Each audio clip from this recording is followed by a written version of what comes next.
Vamos agora conversar então com o Leandro Demore e Jamil Chad. Bom dia, meninos. Tudo bem por aí, Demore? Bom dia, pessoal. Tudo bem? Bom dia, Jamil. Bom dia a todos. Bom dia a todos. Bom dia. Vamos lá, gente, que a coisa caminha, trabalho de vocês incrível, parabéns mais uma vez, porque dessa reportagem que vocês fizeram juntos aí com as denúncias do Deltan Dallagnol, a gente tem agora o Ministério Público pedindo que o TCU investigue Dallagnol por irregularidades na Lava Jato, né? Então, isso por um acordo sigiloso com os Estados Unidos, a gente mostrou essa denúncia feita pelos dois aqui semana passada no ICL, uma denúncia de um acordo sigiloso nos Estados Unidos, com os Estados Unidos por verba para indícios de irregularidades praticadas na época da Lava Jato. A denúncia foi feita pela dupla dinâmica aqui. Só para lembrar, mensagens do grupo de procuradores da Lava Jato mostram que o Deltan negociou em silêncio, em sigilo, ou melhor, e sem avisar as autoridades, um acordo com os Estados Unidos para usar dinheiro das multas cobradas da Petrobras para o fundo bilionário da Lava Jato, que ele estava criando e iria administrar. Era mais ou menos, me corrijam se eu estiver errada, mais de 800 milhões de dólares, não é isso? Era a multa total e pelo menos metade desse dinheiro era o dinheiro que o Deltan Dallagnol queria pegar. Basicamente é isso, não é? Exatamente isso. Jamil, vai daí que eu vou daqui depois, pode ser? Vamos lá. Vamos lá, então, Jamil. É isso mesmo, Vivian. É isso mesmo. Agora, é muito importante a gente entender um aspecto dessa apuração, inclusive para a própria transparência de como nós trabalhamos e de que forma a apuração é feita. Antes da publicação, antes de ir ao ar aqui no ICL, nós temos a obrigação de ir e ouvir as outras partes. Isso faz parte do nosso trabalho. Não é algo, não é um privilégio, não é nada disso. Eu não posso e não devo publicar uma matéria se eu não procuro, obviamente, as pessoas que estão envolvidas nela para, claro, ouvi-las, para saber qual a opinião, eventualmente, até mesmo entender que aquela matéria não faz sentido, enfim, temos que ouvir todas as partes. Antes da publicação dessa matéria, aqui no ICL, da semana passada, nós procuramos o ex-procurador e ex-deputado Deltan Dallagnol e também a sua assessoria de imprensa. Não houve nenhum tipo de resposta. Nenhum tipo de resposta. Para vocês terem uma ideia, naquela outra matéria que nós publicamos sobre o Sérgio Moro, isso já há 2, 3 semanas, nós também fomos atrás daquelas pessoas envolvidas, e aí especialmente do próprio Sérgio Moro, que declarou que não iria se pronunciar. Também falamos com o Orlando Martello, que esse sim colocou, inclusive, nos mandou uma resposta. Agora, no caso do Deltan Dallagnol, não houve nenhum tipo de resposta. Agora, o que aconteceu depois da publicação? Depois da publicação da matéria, ele foi às redes sociais se explicar. E só depois disso é que ele enviou essa mesma resposta que ele colocou nas redes sociais para nós, para os jornalistas. Ou seja, não tem nenhum tipo de obrigação de falar com a imprensa, aparentemente. Né? Se a gente procura, não. Vai pelas redes sociais depois que a matéria está publicada e, obviamente, dentro dos seus próprios canais. A questão é que agora não é para nós que ele terá de dar respostas.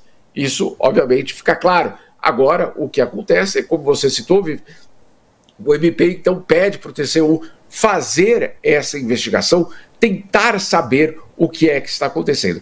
E eu tenho informações também dos bastidores que existem até ministros do STF bastante atentos ao que está acontecendo, querem saber exatamente que acordo foi esse. Claro, todo mundo sabe qual o acordo foi. Agora, de que forma ele foi negociado, exatamente quais foram os parâmetros e por que um procurador se deu o direito, basicamente, de fazer esse acordo sem o envolvimento, por exemplo, do resto do Estado brasileiro. É bastante importante a gente entender isso. Insisto, isso aqui não é defender corruptos, como eles adoram dizer. Isso é porque vocês estão ao lado dos corruptos. Claro que não, óbvio que não. Agora, o combate à corrupção precisa acontecer dentro das regras do Estado de Direito. Você imagina o que seria se cada um optasse por fazer o que quisesse, sempre com aquele argumento: estamos combatendo a corrupção, ou aquela outra história, os fins justificam os meios. Jamil e Demori, Chico Pinheiro, eu vou só ler aqui o post do Deltan no Twitter, só para vocês continuarem comentando aí. O Deltan diz o seguinte: não vou ter que responder, já respondi. Vou repetir que já que tem memória curta. 8 órgãos brasileiros já analisaram o acordo e disseram que é legal. A única coisa anormal, se é que isso ainda é anormal no Brasil, é um jornalista que acompanhou a Lava Jato e sabe como funciona a cooperação internacional e que contatos diretos são corriqueiros em todos os casos, assim como sabe que o sigilo das tratativas é a regra, deturpar as informações em uma série de matérias para atacar a Lava Jato. E nem fazer o mínimo dever de casa em publicar de modo absurdo que a competência para o caso seria da CGU, quando passa longe dela. Isso é desinformação e militância. E novidade zero nesse pedido do MP ao TCU. Basta olhar o histórico do subprocurador Lucas Furtado. Se alguém da Lava Jato espirrar, ele protocola um pedido de apuração de crime contra a saúde pública. É o que diz o Dallagnol. Quer dizer, está incomodado, Chico, né? Só uma questão. Diga. Chico, só uma questão. O que ele pula aí desse argumento dele é que um outro procurador brasileiro, né, Vladimir Aras, escreve para ele: olha, Delta, né, como ele era colocado ali, vamos ter de ver isso com cuidado. Não foram exatamente essas palavras, mas basicamente dizendo: cuidado, porque isso aí eventualmente pode ser errado. E aí o que responde o Deltan Dallagnol naquele momento: fica tranquilo, Vlad. Ou seja, não somos nós que estamos questionando isso. Não são 2 jornalistas que estão questionando isso. Em primeiro lugar, é o próprio diálogo que mostra que dentro da Lava Jato existia pelo menos um procurador. Bom, o Vladimir Aras não estava dentro da Lava Jato, mas ele era o encarregado da Procuradoria-Geral da República pela cooperação internacional, dizendo: opa, calma, isso aí, vamos ver, vamos dar uma olhada. Né? Ou seja, existia um questionamento também interno entre eles, não estamos falando de nós. Agora, o que acontece depois disso, insisto, Chico, e aí, como um experiente jornalista que você é, eu fico me perguntando, né? Você publica uma matéria, a pessoa implicada não responde, espera a matéria ser publicada, só depois para ir às redes sociais para contestar a matéria. Claro, com respostas, eu diria, incompletas. Agora,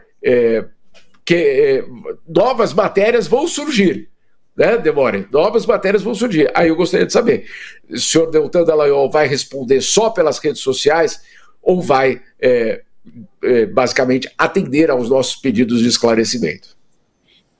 E aí, Demori, conta pra gente o que você responde, principalmente também a esse tweet, porque novamente, como a gente já falou, vocês pediram várias vezes para ouvir, ele se nega a falar, mas no tweet ele é bem rapidinho na hora de rebater, né? E esse jornalista aí é você, né? O Deltan, eu fiquei feliz que o Deltan respondeu, respondeu só porque o Jamil está fazendo a matéria comigo, porque há 4 anos que o Deltan não fala comigo, né? Então, muito obrigado, viu, Jamil, por ter propiciado esse momento de ter uma resposta do Deltan Dallagnol para mim, né? Fico muito feliz. Já convidei o do procurador para dar entrevistas várias vezes, nunca quis dar entrevista, enfim. Tem 3 coisas importantes. Primeira coisa, o Deltan fala que a nossa apuração ela é mentirosa e preguiçosa. Primeira coisa, Jamil, preguiçosa não é, tá? Porque a gente trabalha para um zaralho, então a primeira coisa que preguiçosa a gente não é. Sobre ser mentirosa, sobre os supostos áudios que eles falam, né? Gente, eu já falei várias vezes isso aqui. É muito simples. Os procuradores, o Moro, provarem que os áudios não são deles. É só entregar os celulares. Eu próprio já processei um cidadão que depois virou deputado, inclusive, o Gustavo Gaia. O Gustavo Gaia teve que publicar no canal de YouTube dele um desmentido falando que ele, Gustavo Gaia, publicou áudios que foram forjados, que eram reputados a mim. Por quê? Como que eu pude fazer isso, Vivian? Porque é simples. Se você não falou algo, você não falou. alguém inventou, aí você vai lá, processa e pronto. Eu estou há 4 anos e meio, quase, publicando coisas de vaza-jato, de spoofing, nunca fui processado por veracidade de áudio de nenhum dos dezenas de citados nas mais de 100 reportagens da vaza-jato. Isso talvez queira dizer alguma coisa para quem consegue ligar o tique e o teco, né? Eu não preciso gastar tempo com isso. Agora, eu mandei um print para o pessoal da produção. Se o pessoal da produção puder colocar aqui, ó, Jamil, vamos ler aqui. Eu estava evitando fazer isso com o Deltan, porque eu acho desnecessário, é até vergonhoso para um procurador, eu, jornalista, ter que fazer isso. Mas vamos lá. Lei 12.846, de 1º de agosto de 2013. Lei que dispõe a responsabilização administrativa e civil de pessoas jurídicas pela prática de atos contra a administração pública, nacional ou estrangeira, e dá outras providências. O que é que nós temos exatamente na tela agora? Artigo 10º. Vou ler para todo mundo. Atenção, Deltan Dallagnol.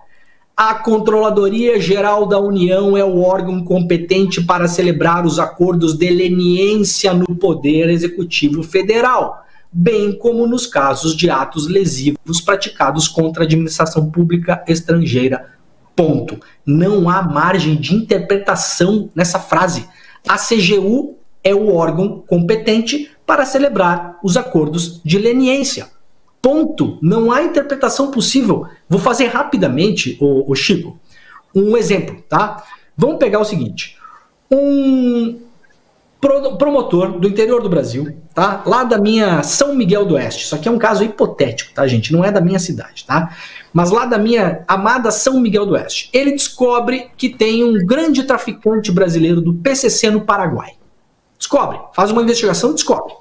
É um traficante de fato, descobre que o cara tem um monte de bens no Paraguai, possivelmente praticou lavagem de dinheiro, tem um monte de crime nas costas, etc e tal. Vocês achariam normal que o delegado, junto com os promotores do Paraguai, organizasse a extradição do traficante pelo WhatsApp? Organizasse como os bens do traficante iam ser leiloados no Paraguai, para onde iria aquele dinheiro? Vocês achariam que o normal, o delegado lá de Cacimbinha do Oeste, lá na minha cidade, montasse uma fundação com CNPJ privado para botar parte da grana dos bens do traficante do Paraguai dentro dessa fundação, para gerenciar esse dinheiro? Vocês conseguem entender a dimensão desse negócio? É claro que isso não é normal, meus camaradas. Se o delegado de Cacimbinha do Oeste descobre isso, ele pode eventualmente fazer contatos preliminares com a polícia do Paraguai, claro que sim. Fazer algum tipo de, oi, tô aqui, sou eu, parabéns, tô aqui. A partir do segundo passo, né, o Jamil, ele vai fazer uma reunião, ele vai registrar em ata, ele vai chamar o Ministério da Justiça, ele vai fazer acordos internacionais, ele vai envolver os órgãos, porque não compete a ele, delegado de Cacimbinha do Oeste, que é o que o Deltan era. O Deltan era um procurador de Cacimbinha do Oeste, um procurador de primeira instância do Paraná. Ele não era ministro do Supremo, ele não era ministro da CGU, ele não era advogado da AGU, não era nada disso. O Deltan era um procurador de Cacimbinha do Oeste, nesse exemplo que a gente está dando aqui. E não cabe a ele entender quanto que é a multa da Petrobras, quanto que vem para o Brasil, para onde que vai, mandar informação para procurador da Suíça, mandar informação para gente dos Estados Unidos, dividir a multa, montar a fundação com CNPJ privado para pegar parte do dinheiro da multa. Isso é um negócio completamente sem cabimento. Eu fico envergonhado de ter que colocar o trecho da lei que fala da CGU. Mas chegamos num ponto, né, Jamil, que parece que não tem Google na casa do Deltan, então tá aí de novo, parágrafo 10º da lei, a Controladoria Geral da União é o órgão competente para celebrar os acordos de leniência no âmbito do Poder Executivo Federal. Não há interpretação possível fora disso. Mas Leandro Demori e Jamil... Diz, Jamil, diz. Não, eu queria só completar, William, com um outro exemplo. E eu acho que o que o Demori trouxe é bastante importante. O exemplo lida com a questão da transparência. Olha o que aconteceu aqui na Suíça há alguns anos. O procurador-geral do país, né, o equivalente ao Aras aí do Brasil, ele estava investigando quem? A FIFA. Né? A gente sabe de toda a história, todas as prisões, etc. E aí ele resolveu, no meio da investigação, realizar 3 reuniões secretas com o próprio presidente da FIFA, Gianni Infantino. O que aconteceu com ele? Ele caiu. Ele foi alvo do impeachment e caiu por ter realizado 3 reuniões que não foram registradas. Aí você diria, não, mas as tratativas sigilosas, elas fazem parte do trabalho. Não, não fazem. Não fazem.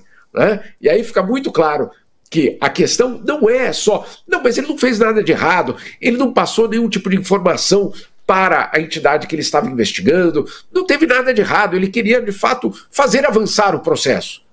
Muito bem, mas essas reuniões foram feitas de forma sigilosa. E o fato delas terem sido feitas de forma sigilosa foi o suficiente para que ele fosse derrubado. E ele foi derrubado.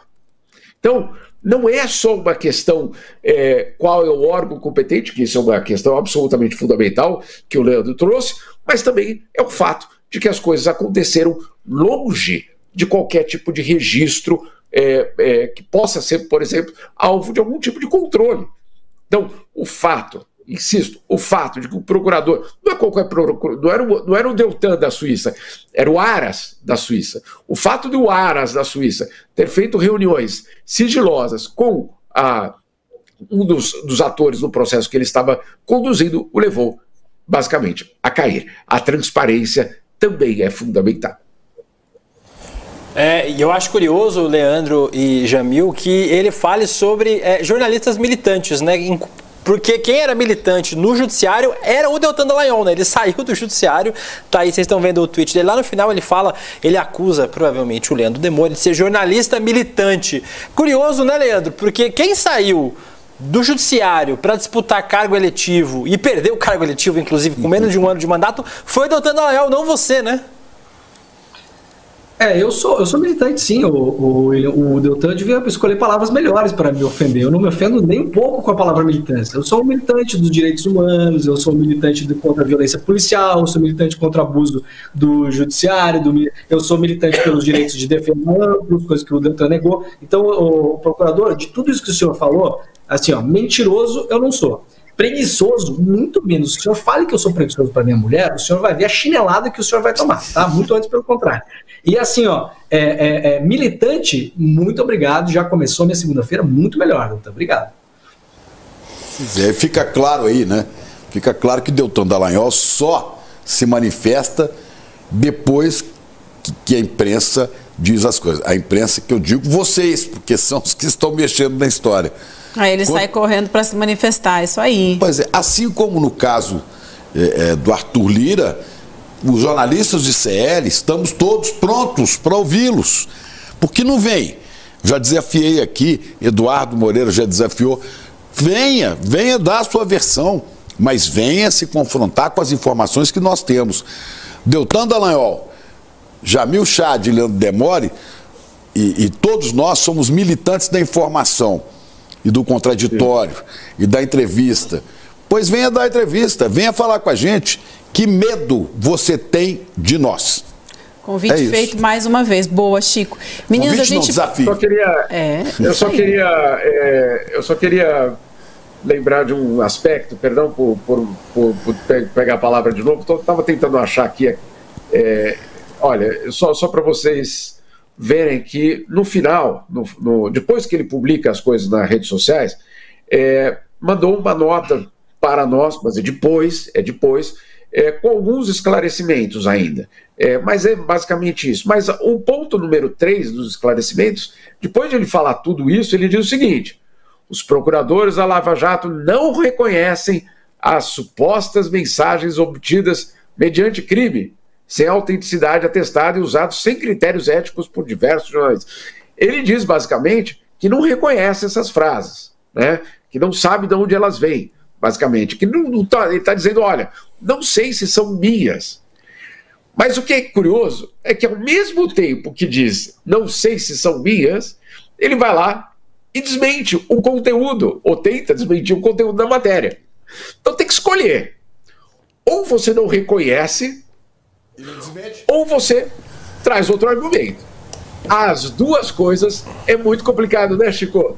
Você fala, olha, não sei do que vocês estão falando, mas olha só o que eu tenho a dizer sobre isso. Tem que escolher, cara.